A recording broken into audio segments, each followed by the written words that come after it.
You want me to stay in the back room even though it's almost 100 degrees Fahrenheit? Okay. This just happened today. A little backstory. I work at a particularly green craft and fabric store. Every Thursday we receive a truck. Truck day consists of unloading and organizing everything on the truck by hand, pushed down to us on a large roller ramp. The team I work with is wonderful, but the head manager of the store I'm at is a piece of work. During truck days, she tends to just stand there and watch us unload while yelling about how we're doing it all wrong. We are in fact following the company's procedures, so not wrong. Another thing to note is that corporate controls our air conditioning. I live in Maine, so it's always between 70 to 100% humidity all the time, which makes it feel a lot worse than it is. Corporate still hasn't kicked on our air yet, despite it almost July. Our back room was almost 100 degrees Fahrenheit. 97 degrees, but the thermometer is a bit hard to read. 100% humidity. I was unloading the truck with 3 other people, and my boss was standing there yelling as usual. I started to feel symptoms of heat exhaustion and asked my boss if I could quickly get a drink of water. She told me I couldn't until the truck was completely unloaded, which was another half hour or so. She said something to me 30 seconds later, and I perfectly projectile vomited all over her. She started yelling at me and the rest of the team because we weren't helping her get cleaned up, to which they all responded something along the lines of, "Well, you told her she couldn't go.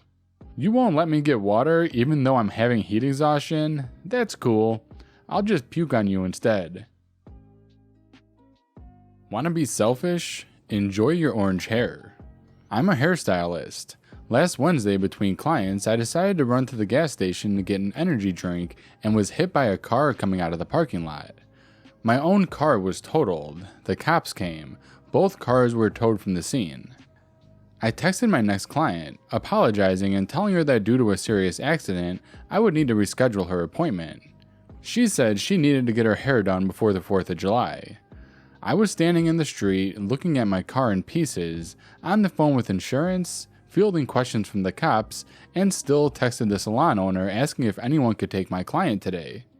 The owner said she'd figure it out, and would make sure my client could still be seen. I passed this info on to the client, who said she only wanted me to do it, and needed to get in ASAP.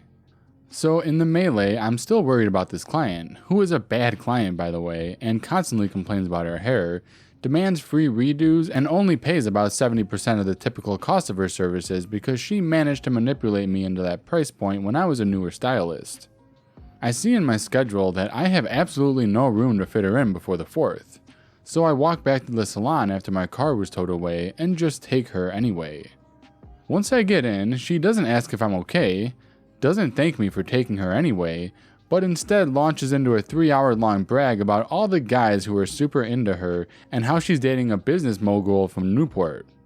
The service goes as usual. I finish her hair 3 hours later and I'm about to take her cape off and send her on her way, when suddenly she has a problem with the color. She says it's too ashy. It's the exact same formula and color I've done on her for years, but today it's wrong for some reason. Trying to remain cheerful and professional, I tell her that I'll put a new toner on her hair. No problem. At this point, my grandma's on her way with my daughter to pick me up. I text my grandma saying I'll be a little later. I tone the client again and blow dry her for a second time. The client insists that the color is still too ashy. I explain that the second toner I use is the most golden toner that exists, and there's nothing less ash that I can put on her hair, except for an opaque sort of gold pigment. She's clearly just being a sadistic person.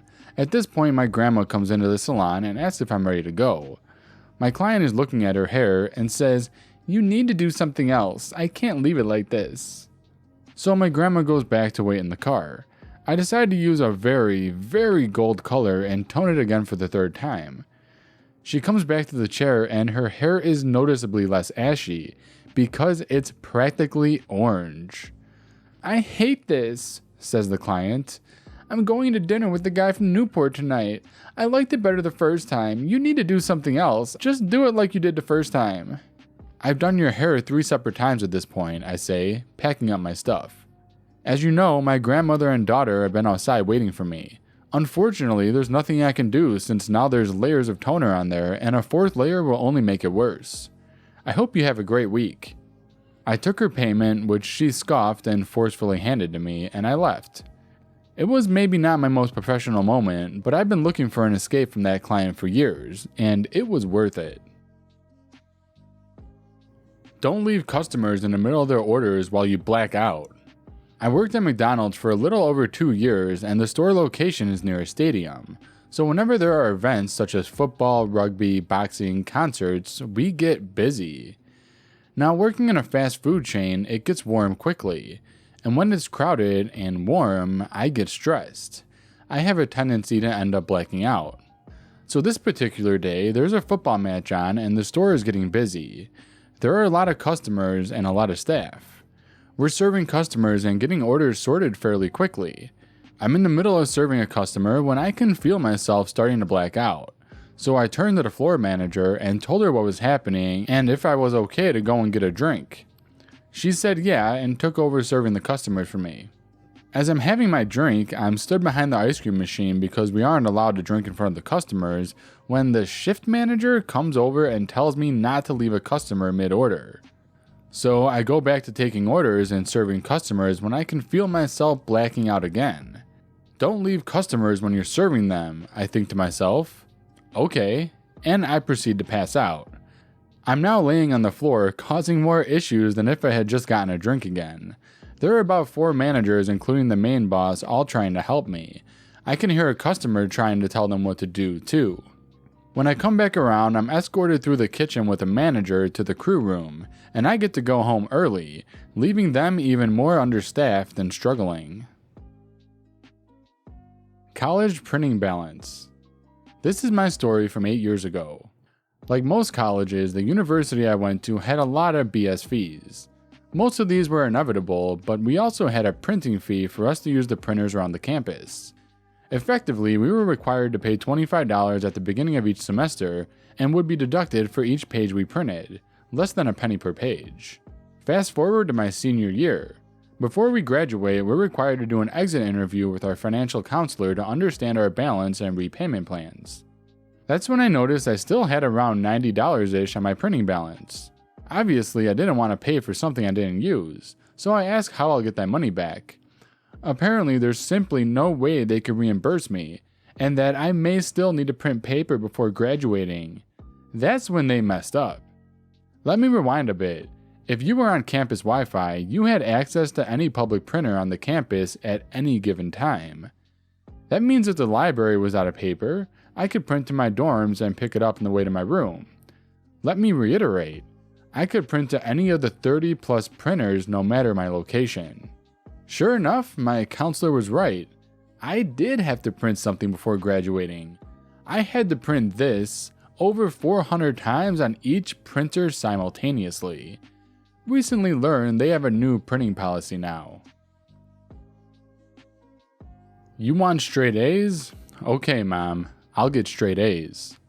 This particular incident happened back in 8th grade, but my mom's always been competitive about scholastic achievement. I wasn't bad at academics, but I saved my competitive streak for more important things like kicking my friend's butt at Street Fighter. Anyway, the morning of the math test, I felt absolutely unwell. The conversation went something like this. Mom, I don't feel good. I need to stay home. No. She's from India. They straight up don't accommodate sick days. Hopefully it's changed since. I tried to explain America is more chill about these things, but somehow it didn't work. So I sped through the test, handed it in, ran out the door with permission, and vomited in the first toilet I got to. Yeah, definitely going home for the day. As a result of subpar performance on said test, my grade for the quarter was an A-. Cue Mom. An A- is the same as B+. You need to do better. I was pretty salty about the situation with the test. So like any 11-year-old with cable in my own room, I binge-watched Toonami instead of paying attention to my math homework for the rest of that semester. Shockingly, at the end of it, I had a B+. Mom wasn't pleased. Some kind of generic yelling later, I came back with, it's the same as an A-. Welcome to the commutative property, Mom. Edit. I still did my homework. I'm not a maniac. Can you do overtime until we find someone to replace you? So this is not my story, but my buddy's. He works industrial work, and without giving too much away, he works a fairly essential position. Without him or someone to replace him, stuff can't happen. He works 12-hour shifts, 7 to 7. Policy is that you can work up to 4 hours overtime after a 12 and no more. So one day he's working a graveyard and it's his Friday. His lead hand comes up to him about 5 a.m. and says that his replacement for the next shift called in and asks if he can stay for some overtime. The lead hand says he can leave whenever his replacement arrives. My buddy agrees, and at 7 a.m. their crew changes over. My friend hears nothing about his replacement, so he keeps on keeping until 10 a.m. arrives. No replacement comes, so hangs around a bit to see what's going on, as 10 a.m. is the cutoff time for overtime. No one says a word. The supervisor greets him and asks him how the day is going. The lead hand does the same. It dawns on my friend that everyone totally forgot that he had worked nights and was there on overtime. So, since the first lead hand said that he would be released once the replacement came, he decided to keep working until he either got too tired or someone noticed. He worked a full 12 on top of his 12. That's a 24-hour shift, with half of it being overtime. At 7 p.m., the supervisor comes up to him and says that the next guy called in sick, and you guessed it, asked him to stay for overtime.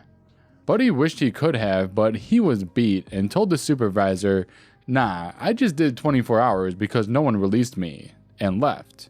He got called into a few union meetings after that act of malicious compliance. Hey, you made it to the end.